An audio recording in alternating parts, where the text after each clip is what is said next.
Okay, so good morning, everyone from Massachusetts Institute of Technology here in Cambridge, Massachusetts. Yes, it is morning. I am Lana Scott. I'm the Assistant Media Development Director for Open Learning, and I'm the Manager of Media Services for MITx. And today I'm going to talk about how we're breaking down silos, trying to manage large video content across the different departments within Open Learning. So if I can move, there we go. So my agenda for today, I'm going to introduce you to the video content creators, the systems we use, how we choose to reuse video content, and moving forward. A colleague of mine created this picture, and I just thought it was indicative of everything all of us video people are going through. You're in the middle of a trash compactor, and all this media is just coming to you. You don't know what to do with it. So I just thought that was very funny and wanted to share that with people. So who are the video content creators? Within Open Learning, there's MITx, the group that I'm part of. We work with faculty to create online courses. We create the MOOCs. Then you have Open Courseware, which is OCW. I'm going to apologize to you right now. You're going to hear a lot of acronyms because MIT loves their acronyms. So we have Open Courseware. This is the group that shares free educational materials such as lectures, homework assignments, syllabus from more than 2,400 MIT classes. Then you have our residential group. This is a group that partner with faculty and instructors on how to use digital technologies within their classrooms and with their residential students. This group is also the one that are in charge of the auto lecture capture that we have in about 60 different rooms at MIT. Then you have the X-Pro group. This is a group that also creates online courses, but they're paid online courses, paid for, and they're usually sold to organizations about professional development. And then you have MIT Video Productions, MVP. This is the group that provides video production services for all of the university. They do all the events like graduation, they do mini documentaries, stuff like that. So now you have all the video content creators. How much video do you think we all have? Well, between MITx, OCW, Residential, and X-Pro, we have 1.0 petabytes worth of footage. It's a lot, but it's nothing compared to MIT Video Productions. They've been around forever, and they actually have footage going back to the 30s. So for them, they have 2.5 petabytes worth of footage. So now that I've shown you this, I'm going to break it down a little bit into some video stats. So just to give you a sense, MITx, we've created 266 courses and we've offered them over 1,100 times. And 9 times out of 10, when we are doing a rerun for a course, video is always getting changed. MITx, we also have over 35,000 videos within our courses, which comes to over 29 hours of video content. MIT Video Productions, MVP, they have over 44,000 hours of video content. Our residential group, they film 52 classes a semester. Now, semesters are usually 15 weeks, and you're thinking of an hour class to a 3-hour class. So every semester, they get around 13,000 hours worth of video content. And then OCW, Open Courseware, they have around 345 courses, and that's totaling around 7,000 videos. So now that you know how much footage we have, what systems do we use? So these are 6 systems that we use. We have the TSM, which stands for Tivoli Storage System. This is created by our IT department. It's an application that we use to back up and restore content, and it gets shared onto a server that is run by our IT department. So that's our main one. Canvas and Panopto, this is really for residential group.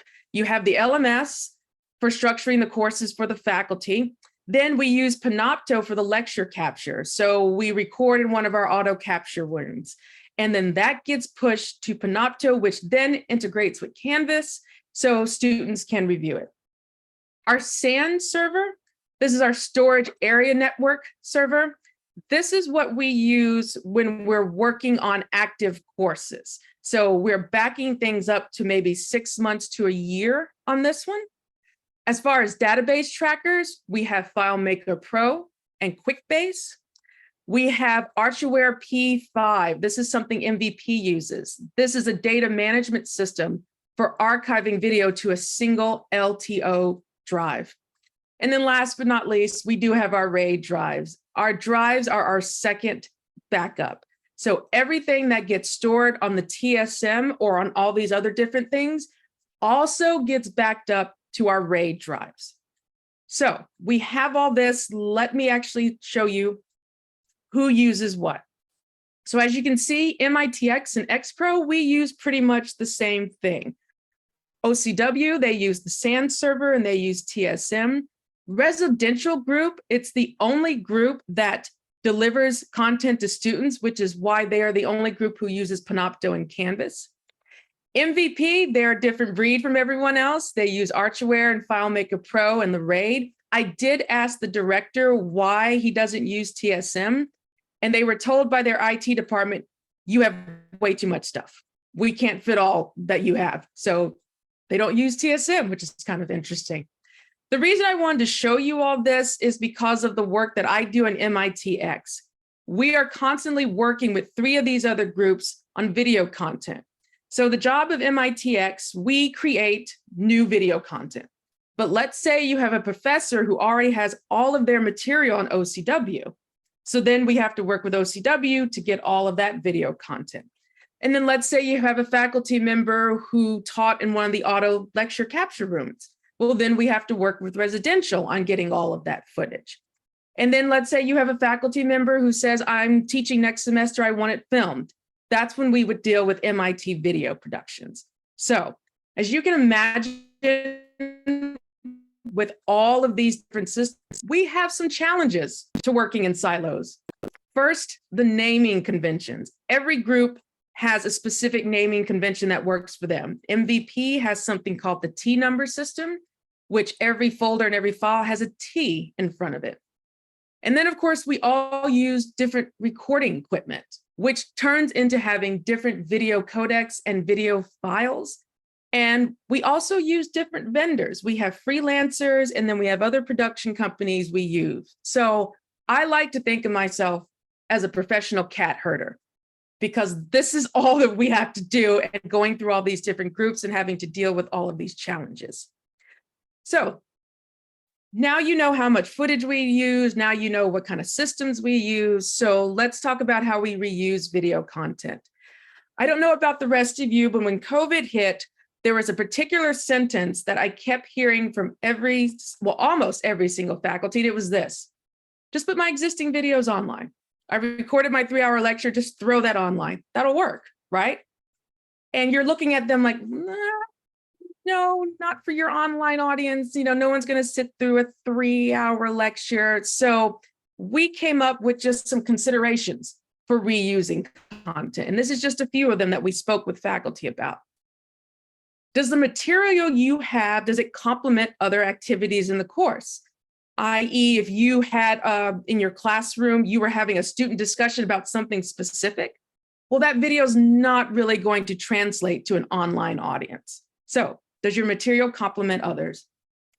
Is your material timeless, or was it timely, solely made for that particular moment? We are currently editing a policy particular course, and instead of using president or administration, they used President Trump and Trump administration because it launched while he was president. So yeah, you want to kind of stay away from the timely stuff. The overall quality of material.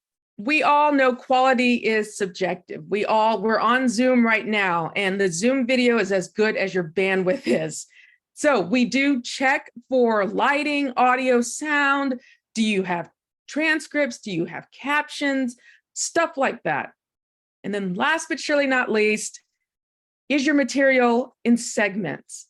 Because you can imagine we have 1 to 3 hour worth of lectures. Have you thought about breaking it down? So these are some of our considerations. So moving forward, what are we doing?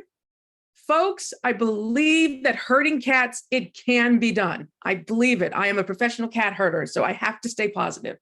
So we're trying to streamline our current processes. One thing that we have now started doing over the past couple of years is that we created the Open Learning Media Community Group, because the biggest thing in managing all this content with these different systems is that we have to talk to each other, try and break down these silos. And so we've been doing that. And some of the things that have come up have been trying to develop a standard file format. We all have different equipment. So do we give you MOVs or MP4s?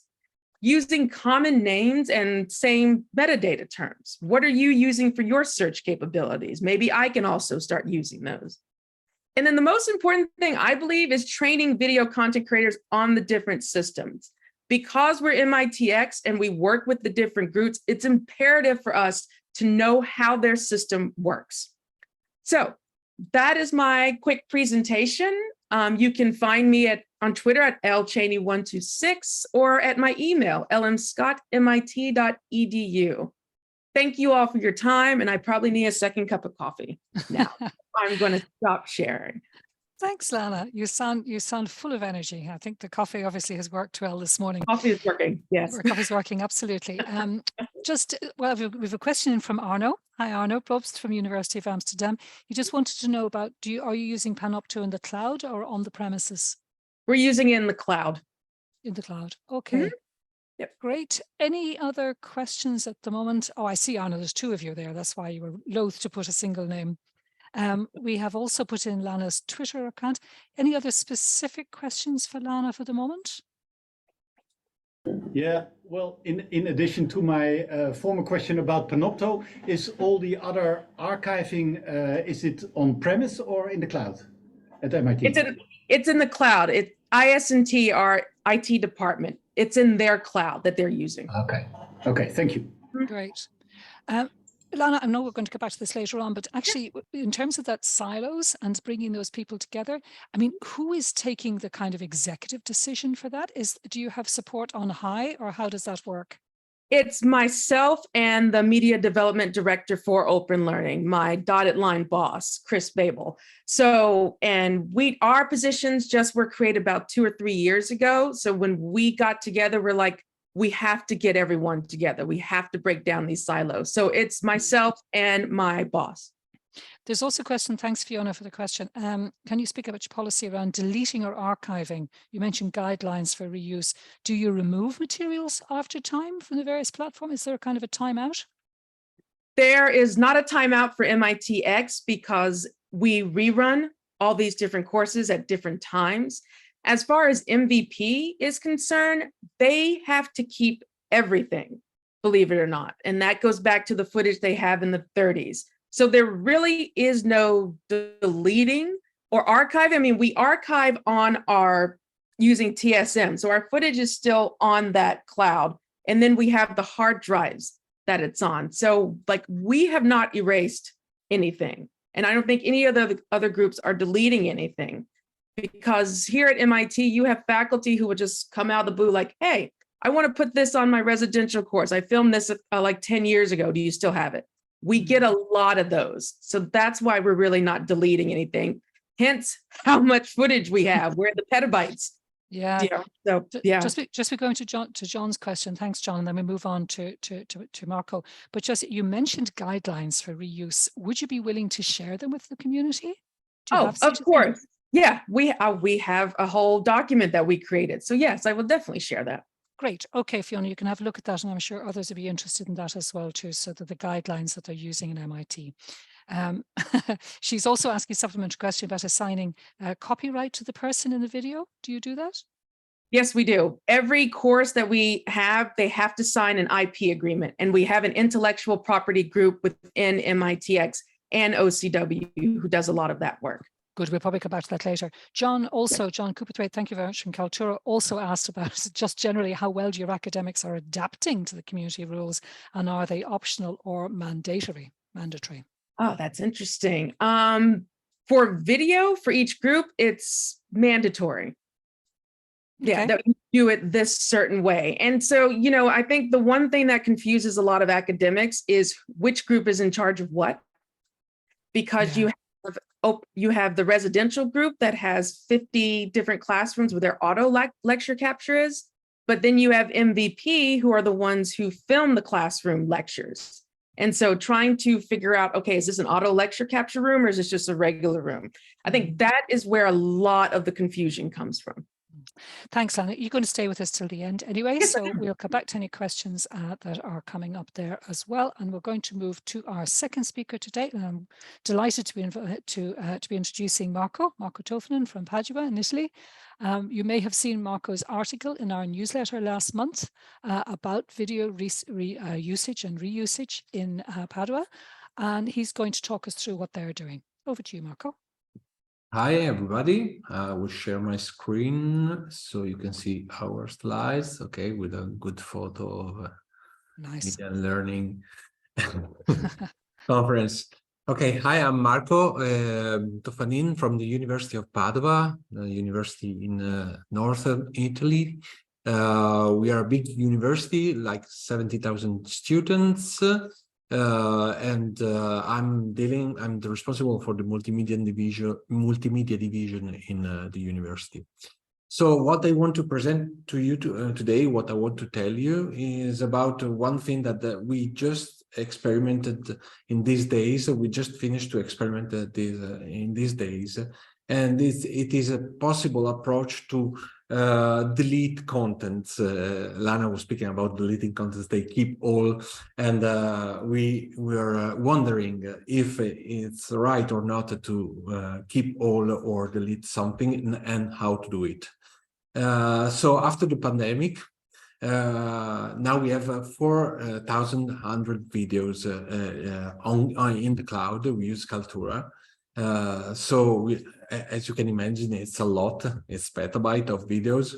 And so we wonder how to delete, because this is a necessity from 2 points of view.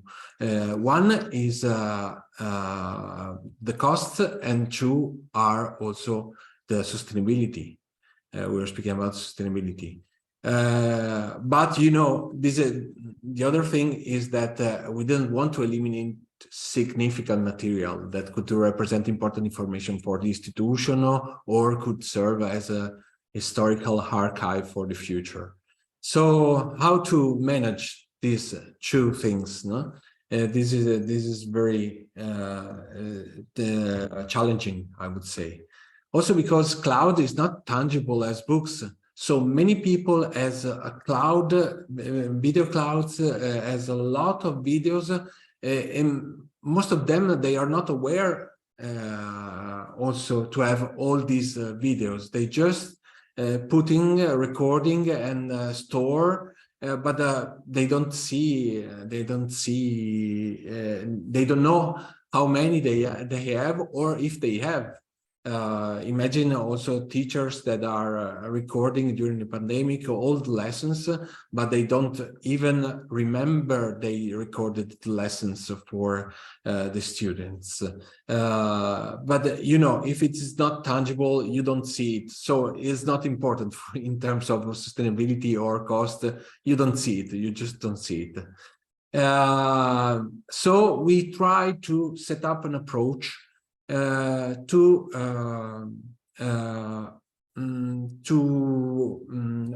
reach users and to give them the possibilities to delete the contents. But it's not one thing in Italy, in other universities, and also in Europe, they decided to delete contents from one date to another date, you know, or the institution decided to delete contents, all the contents, and if you want to download it, you have to do it before this period. So we set up a page with single sign-on, and we in this page, each user could see which videos that we decide to archive, which video could be maintained in cloud or should be archived or deleted. So we sent to all our community, that is more than 6,000 people, a message with a reminder and saying, okay, right, these videos are being archived before this period. So can you flag the video that you want to maintain in cloud, or can you let us archive the video, or can you delete the video that you realize that they are not useful anymore? So this is the page, more or less. This is my page. You can see you could flag the video. You can only also see the video if you don't remember, if you don't recall it. And there is an ID that serve also to recollect if you didn't flag. Because I have to say, for the first time we did this, we didn't delete the videos. We relocated in cloud storage remote cloud. So we can collect them if they are really important. But in terms of cost, you can imagine that it's a lot less. So every user had a message inviting him to come to this page, entering with single sign-on, and see the videos that, not all the videos, but certain types of video, kind of videos, that could be archived, so he can choose. So as you can see, they log users. And it was also interesting for us because we want to see how the users behave in this kind of new approach. How would you say? You have a new tool that is an account cloud. So how do they manage with that? As you can see, when we send a reminder, when we send the first message and the reminder, the login was dramatically increased. And then there was, the login to the page. There was less login to the page. So these are the dates. So in terms of numbers, we have 5,700 accounts. 3,100 was teacher and staff, and 2,600 were students. Okay, so this is the percentage of people that logged into the page, and we wanted to see how many videos they flagged, and you can see the 1/3 flagged 100% of videos. So the reactions was, I want to keep it all. I don't mind. I don't care. I want to keep it all. And other users, the third 75% has different, as you can see, different approach and different needs. Okay. So this is interesting that only 16% of users logged into the page, so not so much. We expected that this because, as I told before, probably many users, they are not aware to have a cloud account and so many videos, and 11% flagged at least one content. In terms of proportion, 30% of teachers and staff that flagged at least one content, and only less than 1% of the students flagged the contents. But it's understandable because maybe the students are not there anymore, or they really don't care about their exercise or what they did, or they already downloaded it. So in this operation, 1,600 videos were potentially archivable. We wanted to eliminate. After the flagging procedure, 1,400 videos were eligible to be archived. And so at the end, we archived something like 1,200 videos. That was more or less 90 terabytes in the cloud, in the cloud storage. And after 1 month, we were a little bit worried because so few users logged into the page. So we expected to have a lot of people that weren't aware of their cloud account, but only 0.4% of users claimed to recover their video at the time. So we didn't finish. We finished in February. So as you can understand, maybe there will be 1% of people, 2% of people claiming their videos, but not so much people claiming their videos. That means that a large amount of the users didn't know or care about their videos that were stored in the cloud. And so this is an issue for institutions. This is an issue for people. So we experiment this also to have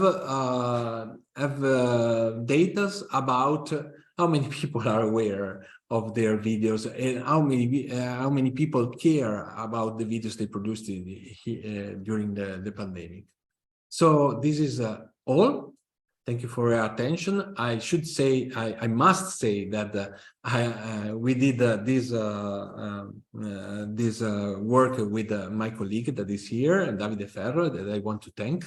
Okay, right, I'm open for questions. Thank you. Thank you very much, Marco. There is a question there from Peter Deckers, but we're going to keep that from South University until we have the general discussion with everybody together. And if you have other questions at the moment for, oh, there's a long question coming in from Lotte. I'll have to have a quick read of that. But just in the meantime, were you disappointed, Marco? Were you expecting a better return? Maybe you could stop sharing as well too, if you don't mind. Well, if we were disappointed, or teachers and staff? Were you disappointed as you were running this, you and David? No, I'm not disappointed for the fact that I was expecting a little bit of that. Knowing people, staff and teachers, knowing how they deal with their accounts. There are the early adopters, they already managed, but the majority of them, I can I could think that they had this kind of. We didn't delete all the videos of every account. We delete just a part in 2020 and 2021. So it's not a bit. So maybe many people said, "Okay, it's past. Okay, we don't care anymore." But it's the COVID period as well too, wasn't it? So it was very much that. Yeah. So we weren't disappointed, but I think another important thing is that once you set a procedure, next year we'll do the same procedure, and people will grow. Yeah, I was going to ask you that if you're going to repeat it. So it's going to be an annual thing for you. Yeah. Marco. People, once they learn how to do it, they go to the page, flag, and that's. Yeah. We're all just reading as well in the chat a suggestion or an approach that Lotte is suggesting. Lotte, where are you from? Maybe you could put in the name of your university or where you're joining us from. So there's an approach, this 1.5-year approach, which is another approach. Maybe we can come back to that when we have the chat as well, and Lotte can explain further how that works and how well it works in terms of actually being able to clear out some of the videos that are no longer needed. Marco, thanks. We're just going to move on then to our third speaker this afternoon. And that is, I'm delighted to welcome Gil Toffell. Gil is the Academic Research Manager from Learning on Screen in the UK. And I'm sure he's going to introduce himself and the British University. It's the British Film. You have to explain what the BUFVC is for me, Gil. Thank you. Your mic's not on. Yeah, BUFVC was our old name, the British University's Film and Video Council. We keep that as a kind of subtitle to our new name, which is Learning on Screen. Thanks very much, Sally, and to Dovi for so professionally organising this important and timely event. And thank you all for attending. So yeah, indeed, my name is Gil Toffell, and I'm the Academic Research Manager at Learning on Screen. Today, what I want to do is to talk you through our proprietorial streaming service, Bob, and to suggest that some of the lessons that we have learned from running that platform might inform some decision-making around the retention and management of audiovisual materials in higher education. So Learning on Screen is a kind of para-academic organisation. We do have charitable trust status, though we don't operate in the way that most charities operate. We don't go, we're not kind of like seeking funds and stuff. We've been in existence from 1948. We're created just after the Second World War in the UK. And in fact, we are currently in our 75th anniversary year. Our central mission has always been to facilitate and encourage the use of moving imagery and sound in tertiary education, though the methods and approaches we've employed to accomplish that have changed as times have changed. The service we are most known for now is a platform called Bob, previously called Box of Broadcasts. This, as perhaps some of you, people from the UK here will know, is a broadcast media streaming and recording service for higher education in the UK. Bob is sometimes referred to as Netflix for education, though that's kind of a bit misleading. I won't go into why it's misleading now, but I mean, maybe that will come up in the chat or something. So yeah, so the way that Bob works is on a continuous basis. We are recording some 75 channels of television and radio. Of these, we automatically retain the entirety of 12 of the most popular or significant channels, for instance, the main BBC channels, whilst our users, and that is students or staff at a member university, can flag anything else they want on one of the more minor 30 days of its broadcast. And what you can see in my slide at the moment is just a screen grab of Bob's program guide. And if we were looking at kind of Bob Live, you'd be able to scroll down that through all the kind of, you know, the 70 odd channels, and you'd be able to see what's available to watch immediately. And if you want anything, you could click on something if you wanted it retained for perpetuity. We also do add archive material to the service, and some of our broadcasts on the platform go back to the 1950s, though the majority are kind of far more recent. As I speak, the Bob servers, and we do have our own service, or rather we kind of hire our own service, then we have a duplicate. They hold about 3 million individual broadcasts recorded from over 75 free-to-air TV channels and radio stations. And of course, it's growing daily. So literally every day, hundreds more broadcasts are coming online. TV and radio TV programs that were cast on these channels make up for most of the collection. Gil, do you hear me for a second? Sorry to interrupt you. I can hear you. Yeah, we're having a little bit of problem with your internet connection. It's affecting the sound. I just wonder maybe you might switch off your camera during the presentation. I might take let me try that. Thanks. Yeah, sorry about that. Okay, I will try that. Can you? I don't suppose you can still see my. Can you still see my screen? Ah, perfect. Okay, yes. Fine. All right, that's good. Okay, well, hopefully this will be a bit more stable. So yeah, okay, I'll just repeat that last paragraph. As I speak, the Bob servers hold about 3 million individual broadcasts recorded from over 75 free-to-air TV channels and radio stations, and it's growing daily. Most of the TV programs that we have were broadcast on British channels, though we do also enable recording of several European and international channels, for instance, Arte, CNN.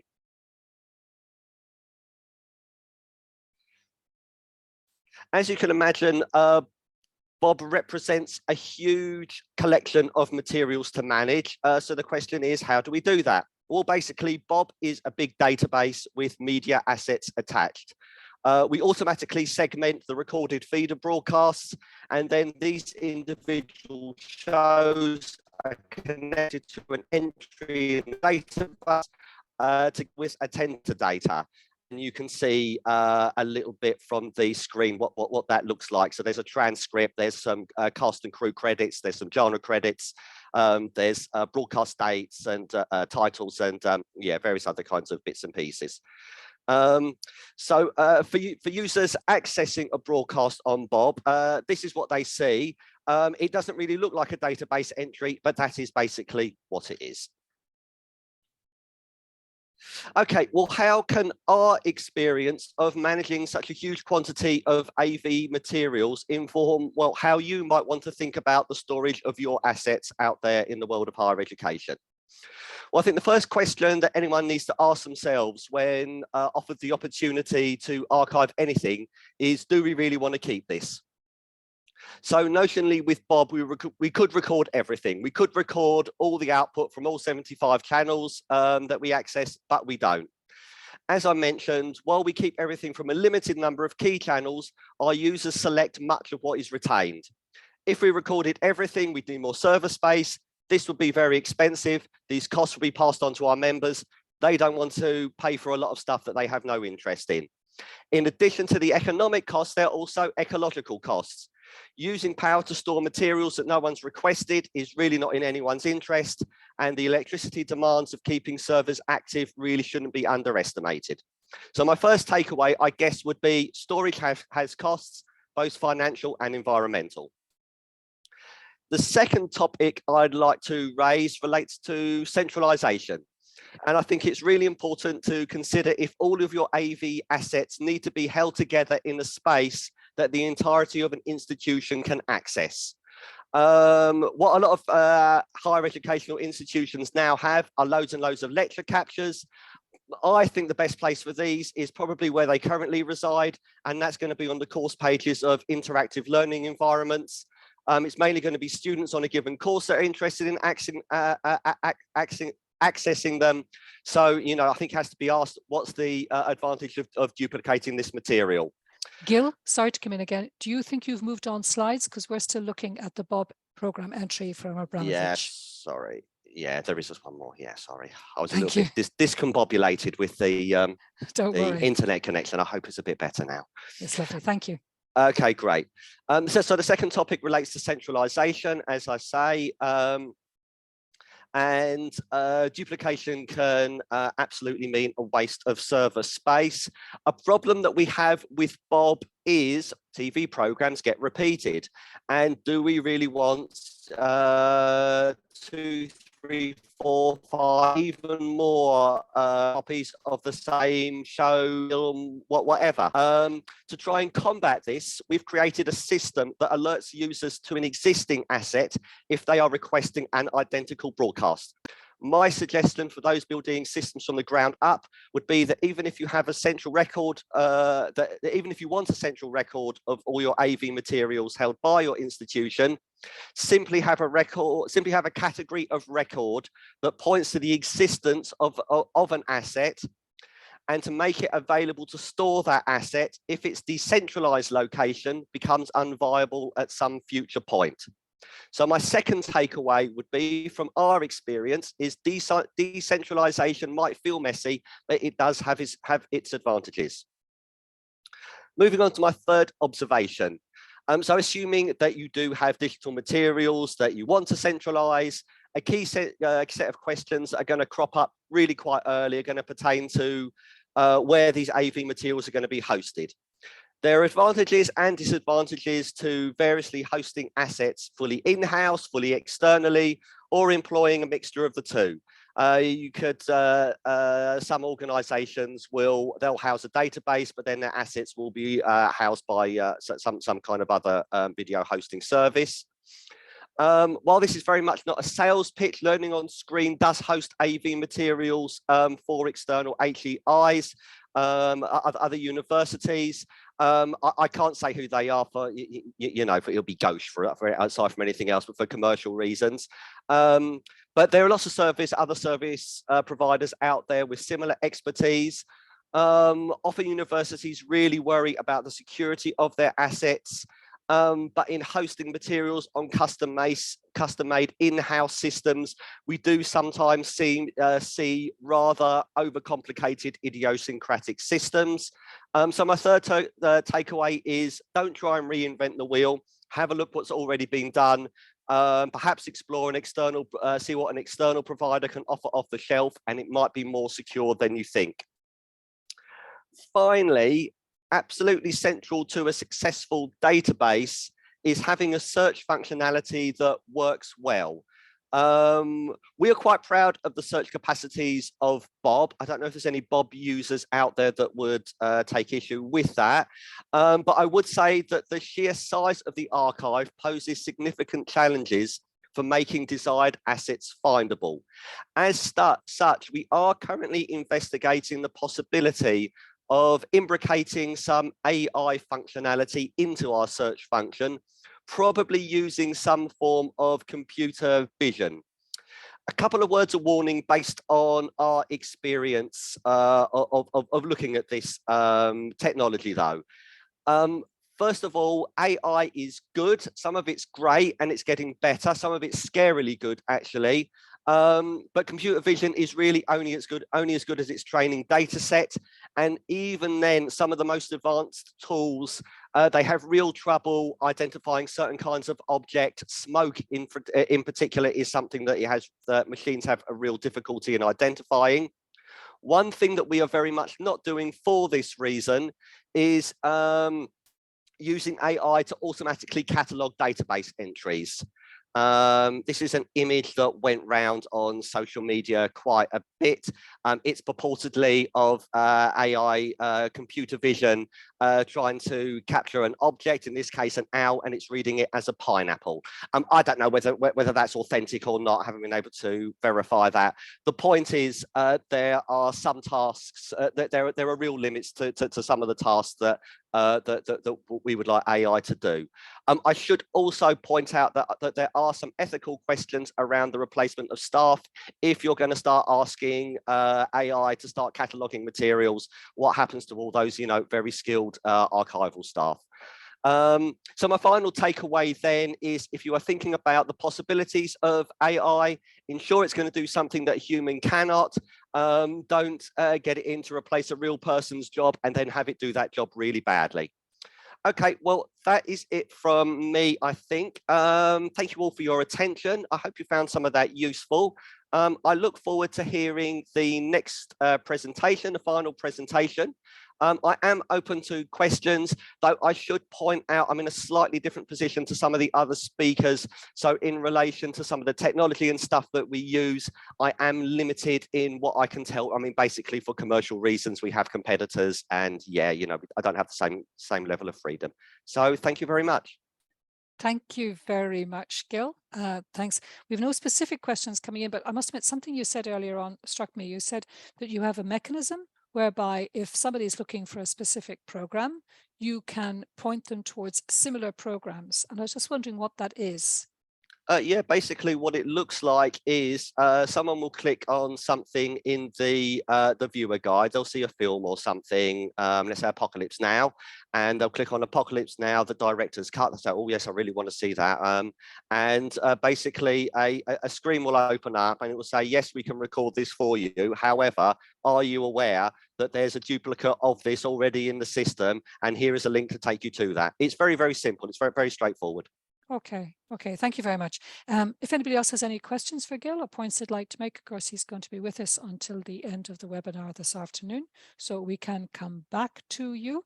But I'd like to move on then, if I may, to our fourth and final speaker this afternoon. That's Christian Olesen. He's Assistant Professor of Digital Media and Cultural Heritage at the University of Amsterdam. Christian. Yeah, thanks a lot for the introduction, Sally, and also thanks a lot for the invitation. We're seeing your screen at the moment, not your presentation, if that's what you're expecting. Yes, Yeah, thank you. there we Just are. put that into full. That's it. Lovely. Thank you Great, very much. we're there. Yeah, so thanks a lot for the invitation. I'm really happy to take part in the discussion here today. So indeed, I work at the University of Amsterdam as Assistant Professor, Digital Media and Cultural Heritage. And in addition to that, I also coordinate the Media Suite Learn initiative, which is part of this broader Claria Media Suite infrastructure project that I'm part of. And I'll introduce you to both of these initiatives in this short presentation. So to first of all offer a bit of context, Claria stands for Common Lab Research Infrastructure for the Arts and Humanities. It's a Dutch infrastructure project that covers many disciplines. So not only media studies, which is my field, but also social history, text disciplines like linguistics, and various others, other disciplines. It's part of what is called the National Roadmap for Large-Scale Research Infrastructure. So really a national effort to develop a research infrastructure that is integrated, in which scholars and students can access both collections, research data, as well as tools in one integrated environment. For the Media Suite in particular, there are several reasons why we wanted to develop this infrastructure, and several developments that led us to this conclusion that we needed an infrastructure. So first of all, there's been invested massive amounts of money, time and effort into digitizing audiovisual collections here in the Netherlands.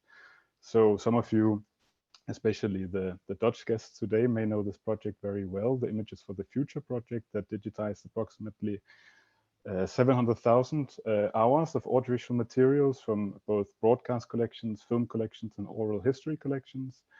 And there's also, in the past few decades, been a plethora of tools, digital tools for media studies emerging that can do all kinds of fascinating things, comparing metadata, analyzing images in new ways, and basically allow us to engage with collections and teach with collections in new ways. So these are some very significant developments, and a wonderful development in general, and we're privileged to have all of these developments here in the Netherlands.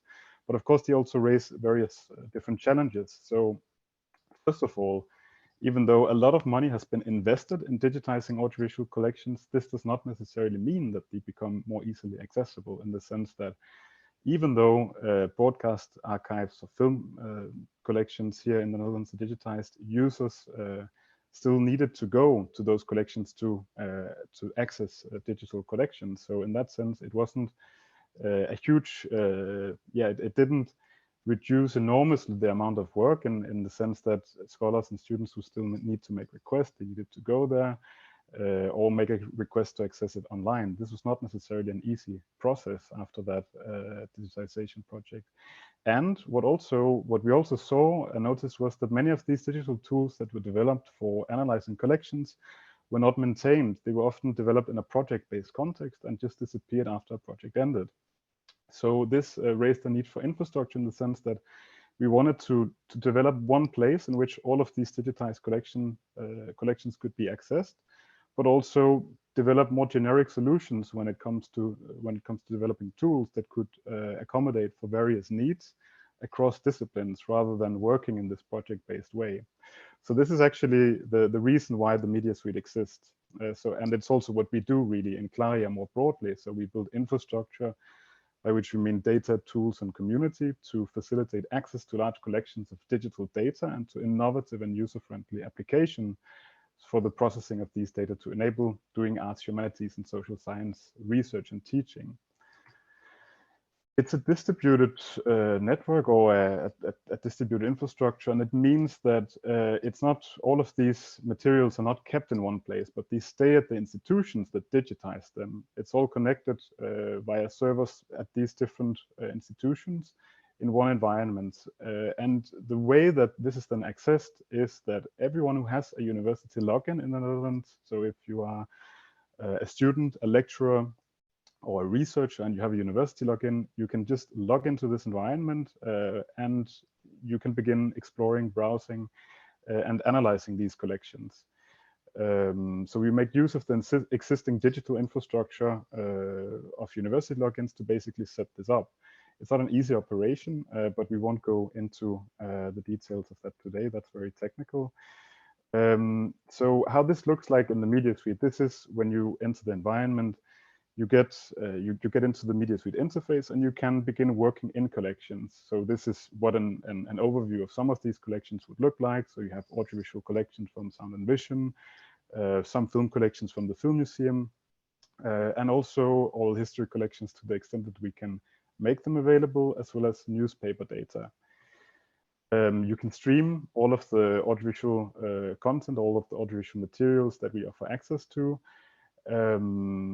So you have, as I mentioned, you have various, actually the whole public broadcasting archive that amounts to, I think, a couple of millions of hours. And you also have access to, for instance, silent films from the Desmet collection, which is a very prestigious collection at the Film Museum.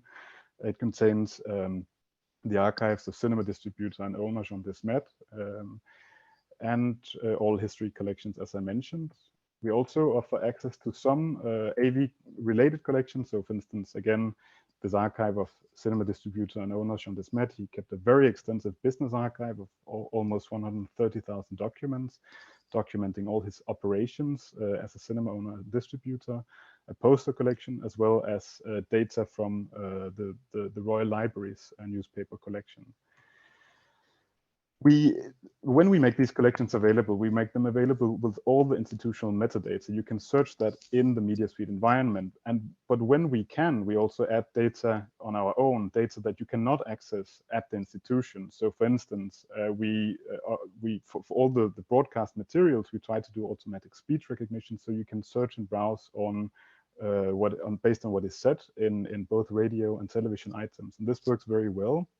We only do it on Dutch, but all Dutch accents and dialects. And we also do it for typewritten documents. So when we have typewritten collections, documents that we enter into the environment, we add OCR, and they are added as additional data layers that you can search in the environment. This is what our search tool looks like. It's very extensive. It's one interface, and you have to search in collection by collection. So it's not interoperable. That's not our task. You have to really understand the different metadata per collection, choosing going collection by collection. So also adjusting sort of your search behavior to the metadata available. You can also, with our search features, you can do various basic visualizations of how frequently words are used, how word uses develop over time, etc.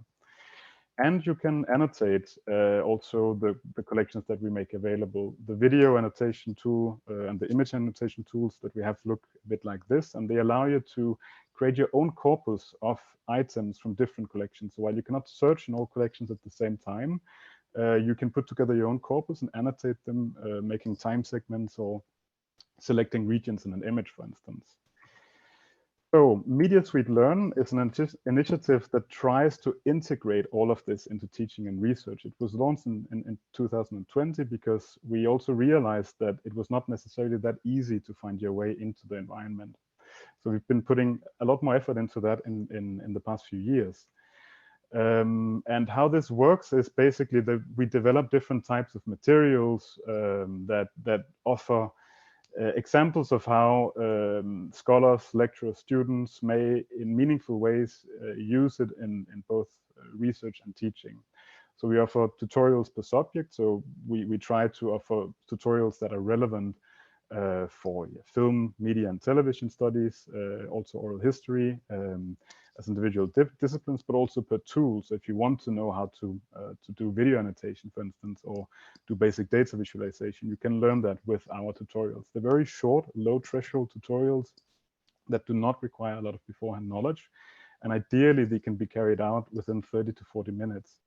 Also, inspired by one of Learning on Screens initiatives, we have developed a format of curated playlists where researchers using the environment share some surprising finds from the archival research, things that are particularly interesting for a topic or period, whatever they're analyzing.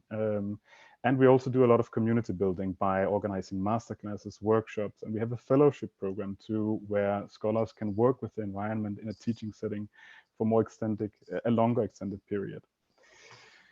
A few takeaways from me based on this initiative. So when we began developing these tutorials, we quickly made the decision of making something very simple. So as I said, these tutorials can be, for the most part, carried out in 30, 40 minutes and do not require a great of effort in terms of redesigning courses to accommodate for what we can offer. This was a decision we took because we understood quite quickly that curriculum design, and I know this very well too because I teach a lot, curriculum design and changing the ways in which curricula are designed can be a very slow process. And we don't want to come to teachers and students with all kinds of demands for, as preconditions for using this environment. So in the beginning, for instance, and this was a few years ago, so at that point, the project was based at Utrecht University in the Netherlands. I would go through systematically all the syllabi of the media and culture program to see where could it fit in, where could there be elements of exercise that lend itself particularly well to an archive-based exercise. So for instance, what you see here on the slide, that's one example. This is based on a tutorial, or this is from a tutorial I developed for a film history course where students learn about film editing. In that context, it's relevant to also know how to segment the film, for instance. So here, it could sort of seamlessly fit in. The same goes for if you want to study film distribution, it's relevant to look at business documents to understand how films were acquired at a certain point in time, how the whole business of renting out films and screening them look like, which you can understand, for instance, from the business papers of the Jean Desmet collection. So everything we develop is really seen as complementary, not replacements. We don't develop fully fledged online courses, so to say. And that has worked really well until now. Another thing that we've become really aware of is also the need for nurturing archival literacy, because you have all the data available, you have the collections available, all the institutional metadata available in the environment, but it can be a bit deceiving that you search it all or browse it all in one interface. It suggests that you should search in the same way per collection. But of course, as I mentioned, because the data are not interoperable, the search parameters change and search becomes basically a moving target. And this is really something we spend a lot of time communicating to our users and also explaining that, you really have to adjust per collection. And especially with students, we sense that they have become much more, they're very media literate, we experience, but they've become less archive or database literate in recent years. So they might be accustomed to, searching in YouTube or on Google, and also quickly will always raise the question why they cannot search in a similar way in the media suite. So we really have to explain that difference. And a way that we do that is to then, for instance, let them search for iconic clips or iconic audiovisual materials, which very often they'll find more quickly on YouTube. However, they'll not find a lot of other materials relating to that. Whereas in our environment, they will struggle to find original clips or original iconic clips, but they'll find masses of materials relating to it or instances of reuse. So we try to with students document and evaluate search journeys in different environments to also explain and nurture this kind of archival literacy. And I think this is particularly relevant when you offer access to so large, scale collections. At least that's one conclusion. And the third thing we're working on now, also a bit in the context of our Learn initiative, also to try to facilitate other types of browsing collections, because we also realize that even though it's good to know how to browse traditional institutional metadata and understand it, that these categories that are often applied may be very limited. So we are trying to also facilitate. Actually, the infrastructure is in place, but it's not yet implemented on the front end. We try to facilitate other ways of browsing, such as query by image, for instance, or searching based on the sound clip that you select to find, for instance, reuse of materials across a collection, but also to see similarities between media items that may be unexpected based on very simple features, low-level features such as movement, visual complexity, or shape, for instance. This is some of the things that we've experimented with. So not very high-level features that require a lot of training, but really low-level features, low-hanging fruit, so to say, that can already offer an interesting alternative entry point into a collection, in addition to all these search features that we have. Yeah, so this is basically what I had to present. It was the very quick overview of the Media Suite Learn project. I'm happy to take questions, and I've also included a few links here that will be shared afterwards. So thanks for your attention. Thank you, Christian. That's really interesting. Indeed, a couple of questions. First of all, Anke from KU Leuven had one in a little while ago about, can you also reuse these materials to make your new videos? It's kind of connected to the second question. No, you can't. So I think like we have I didn't include it here because it would be too much, but we have sort of a visualization of the whole research process as we envision it, where the first steps are always putting together a corpus, searching, annotating, and then synthesizing and presenting your results. And I would say we are very, very good in the first 3-4 steps, but when it comes to actually publishing, we don't really put a lot of effort into developing new formats, sorry, because of copyright, basically. So the thing is that this is an environment that can work in the way that it is set up currently, because there is an exemption in the Dutch law that allows us to share this behind a login wall for teaching and research purposes only. So that there's no reuse, no sharing function. Of course, you know, scholars will, and we hope they will, of course, show clips at a conference, but there's no function of, you know, putting together rough cuts of clips or annotations, these kinds of things, unfortunately. But that's how it is. Yeah. That kind of matches answer to really, Fiona, your question. On the platform, she says, presumably the content is copyright protected. Yes, access is via institutional membership and the login is as mentioned.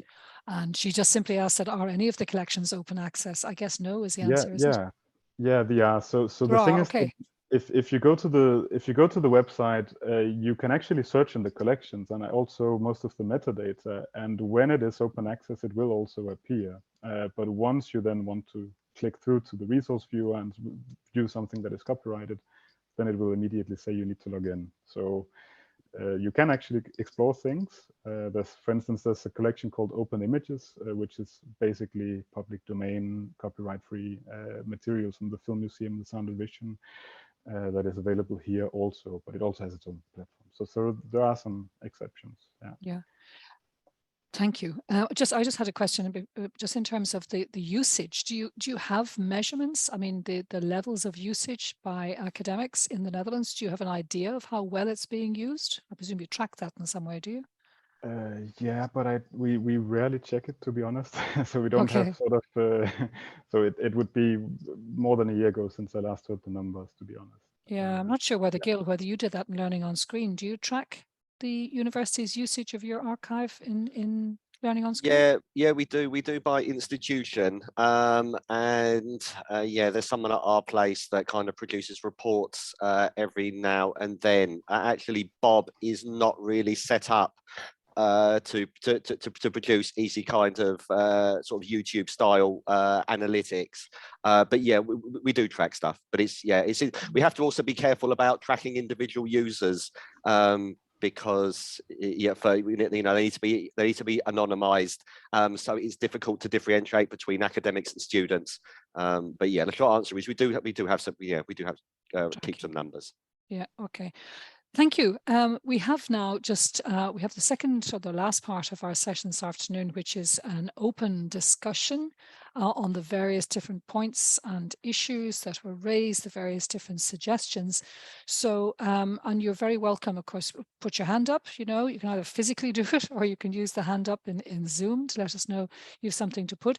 I'd like to maybe just switch back a little bit to the conversation we were having in the first part about the practices that universities are putting in place in order to archive.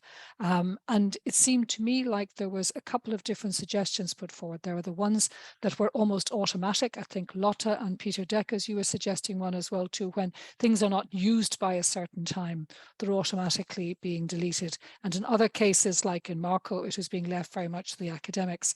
So I'd love to hear your thoughts about that. Peter, you also had an interesting question too in terms of some practices happening in Zuid at the moment where you've been asked to remove archive material after a certain period. Could you tell us about that? Oh, your sound's not working. Your mic's on, but no sound.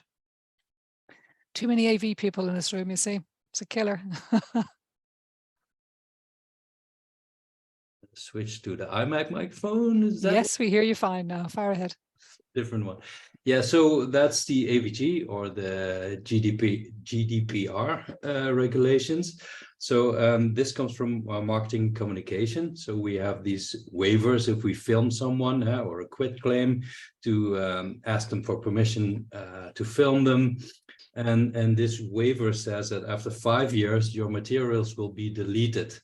So we keep our masters for an infinite amount of time, but our raw materials should be removed after 5 years. So, and this goes a bit against my idea of keeping everything, you know. Sometimes, like Lana says, after a while, someone says, you know, someone is leaving. Do you still have footage from this or that? Or, you know, so that's, I think it's a bit of a weird policy, but I was wondering if other institutions have the same issues with AVG, and how do you deal with that?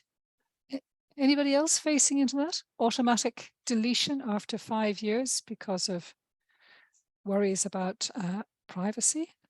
You seem to be on your own, Peter. I'm just looking, we've got several people here from other parts of the Netherlands. Yeah. I was afraid I was. Yeah. I think I'd go back to them and object if I were you. Yeah, well, we're doing that, but you know, it's interesting to see how other institutions, if they have the same problems. Yeah. Well, we also, I mean, one of the things we recommend to faculty and whatnot is buy hard drives and keep your footage on the hard drive. Their own hard drives. Their own hard drives. We have a lot who do that. So, but then again, we're not deleting anything. Yeah. Yeah. Arno, you had your hand up there for a moment, and then you put it back down again. Shoot. Yeah, well, in addition to your question, whether other universities are deleting material, for our Kaltura system, we decided to use the period of 7 years for educational material.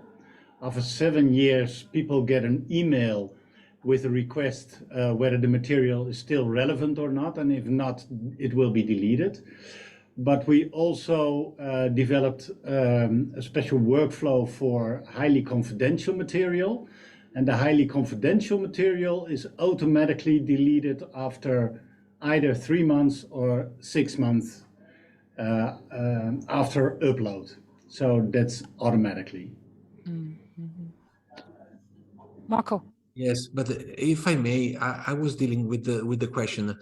We had here at the University of Padova, we had the Galileo. If we have a Galileo now, and his lessons are fantastic, and it will be a Nobel Prize, and we will delete after 3 years their lessons. How do we deal with this?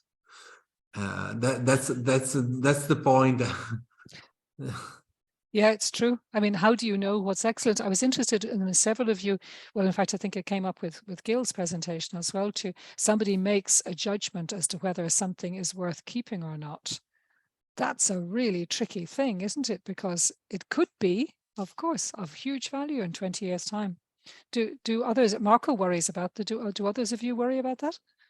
Yes, a lot. I mean, for open learning and MIT video productions in general, we are funded by the provost.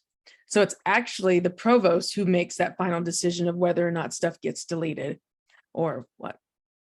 Yeah, but we do worry about that because, I mean, like I said, we have footage going back to the 30s that we've kept around, but that footage has been used in little mini documentaries about MIT when they have a birthday or something like that. So it's like we're holding on to history. So it's very hard for someone to make a decision and say, yeah, delete all that, because you just never know. Yeah. Eric, you had a question earlier, Eric Bertstein from Lund University. It was specific, I think, to Marco in terms of whether teachers, maybe put it yourself, yeah. Yes, it was. Well, it was interesting to see how many people actually were disinterested in actually acquiring their previous videos. So I was just thinking, are there other ways for the teachers or for media or the creators, whatever? Are there other ways for them to get their videos? Do they download them themselves? Do they have them on their own computers or WhatsApp? They can do it every day. They have their own account in single sign-on, so they can do it. They can download or manage their videos every day. So in Moodle or in MediaSpace, we have Kaltura. So they can manage that by themselves.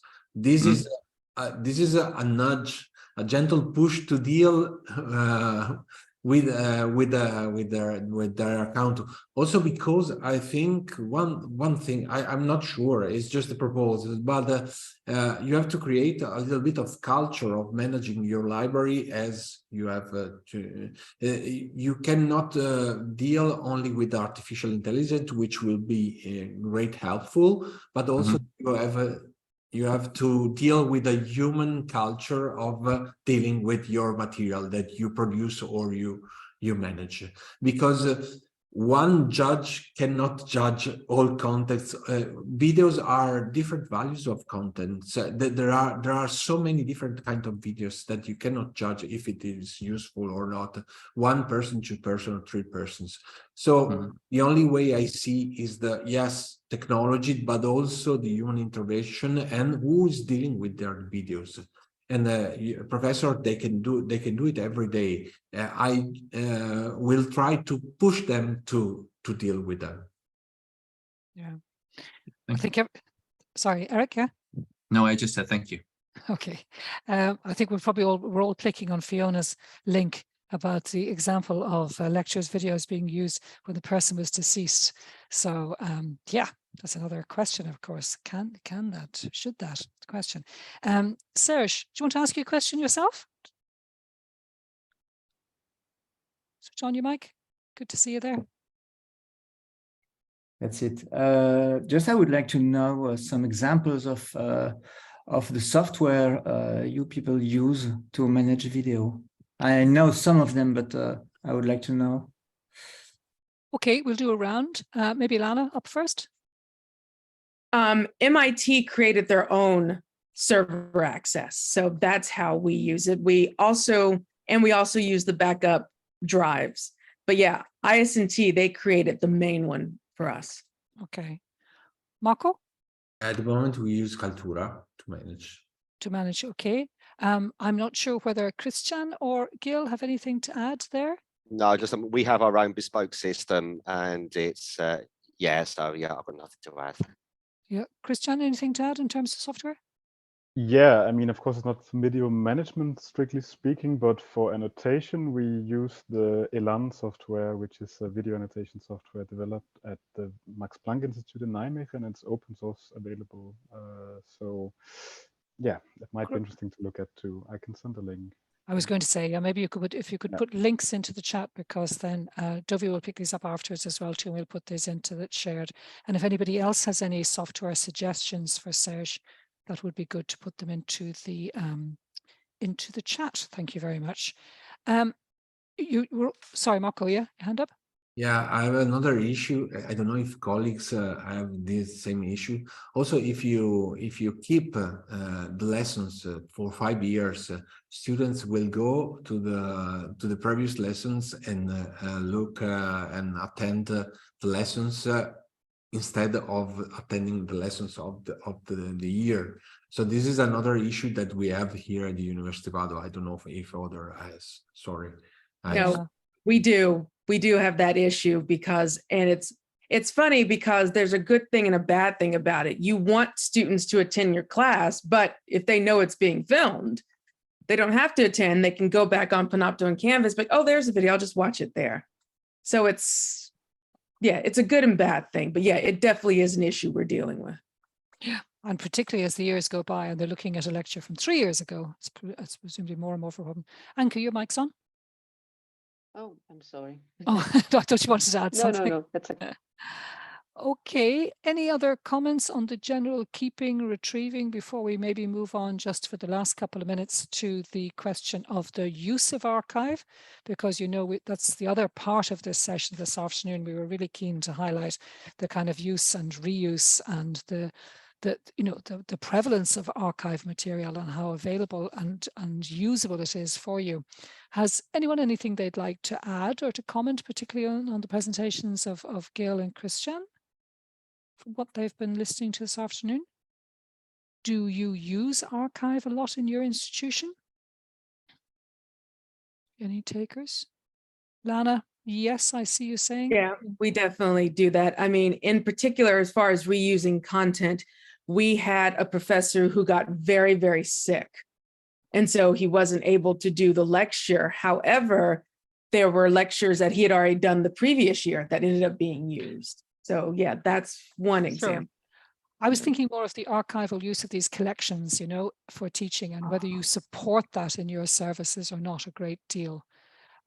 It's obviously something that is, we have another member, for example, MIMO here in Belgium and Flanders, which have a very rich resource as well that's available also for higher education, of use in higher education. But people are slow to look it up. I was interested, Gil, when you said it's a good idea not to centralize in terms of the advice you were giving, because I would have thought the opposite was true. Actually, centralizing was the answer. Yeah, I mean, I guess I speak from our experience, and we understand ourselves as providing a service, and we do have competitors that do provide a more curatorship to their materials. I mean, well, I guess we're kind of a bit contradictory in so much as we do make the kind of decision to, yes, that there are these key important channels, and we're going to record everything. So there is a decision made there.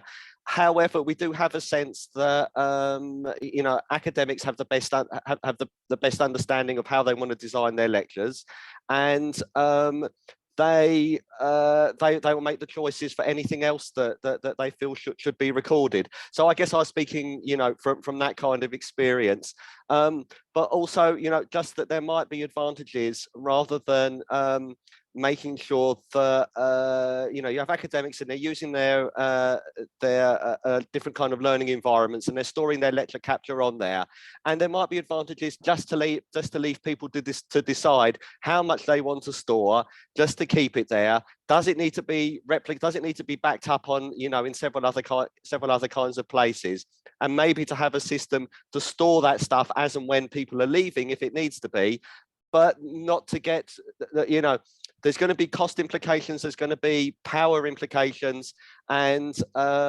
you know, that there might be some advantages just to have a decentralized system. Peter, I see the point that you've written in the chat. It's 100% true, isn't it? I mean, we've got such a mixture here in terms of media, and we do probably need different policies and different approaches, different kinds of archive, different approaches. Christian, just one thing that struck me as well too. You talk very much about getting students used to the difference between searching in YouTube as an archive, as a video archive, as opposed to searching with you and the added advantage. And I'm just wondering how successful you have been in being able to get people to move over, not that there's anything wrong with searching in YouTube, of course, but to be able to see the advantages that you bring with the service that you have in Amsterdam. Yeah, it has worked out quite well, but I think what really took us by surprise is that it requires quite a lot of time. It's really a skill that I think, especially us who have been involved in developing it, but also, you know, who are a bit older, take for granted. I would actually have expected that other tools in our environment would have been easier, more difficult for them to use, such as the video annotation tool. But I can really see that very often our students come with, very advanced video editing skills. So that's not at all the issue for them. It's really about searching archives. And I think, of course, it depends on how you sort of set up an exercise. But of course, if you work within one collection, it's fairly easy to sort of understand how it works. But if you want to sort of give the full experience of switching collections, adjusting your search behavior, and also making this comparison between different, more informal platforms, to use that word, and our system, then you really need a full day, I would say. So we have a full day workshop format where we go through all of these different platforms systematically. What we also do, and that's a really interesting format, we work with the format of desktop documentaries. So we make students record their search behavior, both on YouTube, for instance, and also in the media suite, and then they make sort of a diary of it, of their searches, and try to sort of find similarities and differences. So yeah, that became much more extensive than we had expected at the beginning, but always when we have the time to do this, it works really well. Yeah. Do you think people are aware enough of the riches that there are in archives? I can imagine if you're a media historian, of course, it's an obvious area, but I presume not in other areas, not in other subject areas, no?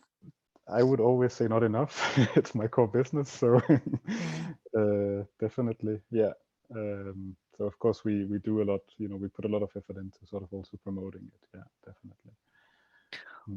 Okay, thanks very much, Christian. Thanks, everybody. We're coming towards the end. I just wondered if anybody has any kind of hot tips they'd like to give. We pestered our presenters this afternoon to give us kind of the key takeaways, but the best bit of advice you'd like to give, maybe on that whole question of getting the archive or getting people to use archive more, because it is a great resource. Has anyone got any suggestions or top tips they'd like to give? Gil, anything you'd like to help to promote the use of archive more? Yeah, one thing I would say is something that we've been able to do recently is our national broadcaster, the BBC, has made our platform and our competitors, they've allowed us to go into their digital archive and add anything we want to our platforms. So we can go into the BBC digital archives and we can pull out current affairs and broadcasts from the 1970s or music programs from the 1960s. And for people around Europe, I would suggest that you point this out to your senior administrators, that there is a precedent for doing this, and yes, and to use that to try and get more access to your national cultural institutions' outputs. Thank you. Lana, Marco, what should they do? What should we do with these academics to make them drop some of their old horrible videos? Anything you can say? Lana? I would love for them to delete stuff that's like 20, 30 years old. I mean, no one's going to use it. They look completely different. The videos are in standard definition.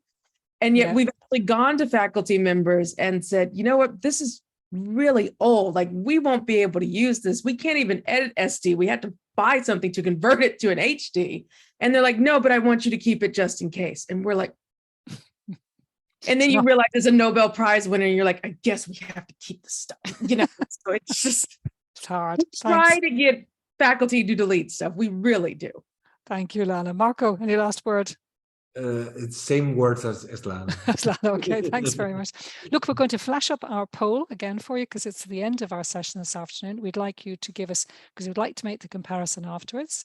So Dovi is going to put up our poll for us, where we're asking you two questions. I didn't remind you about the second question. I should remind you about it. The first one is now, based on what you heard, particularly in the first part of the session this afternoon, how would you rate your institution's strategies for managing large quantities of video resources? Have we people who would still say excellent? Have a look and see.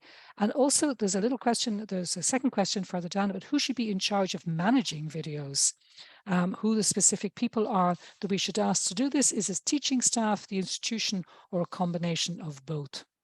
So if you could just quickly give us some feedback on our poll for us this afternoon. And then I think we can also, while that's being filled in, we can also put up our last slide, which is probably to remind everybody about the next session. Come and join us for the next session. and also to remind you about our conference, which is taking place in June in Leuven, which we organise together with KU Leuven. So let me remind you, first of all, upcoming M&L seminars. We have one on the 20th of April on medical doctors and developers collaborating to develop educational XOR applications. So it's XOR, but specifically in the area of medicine.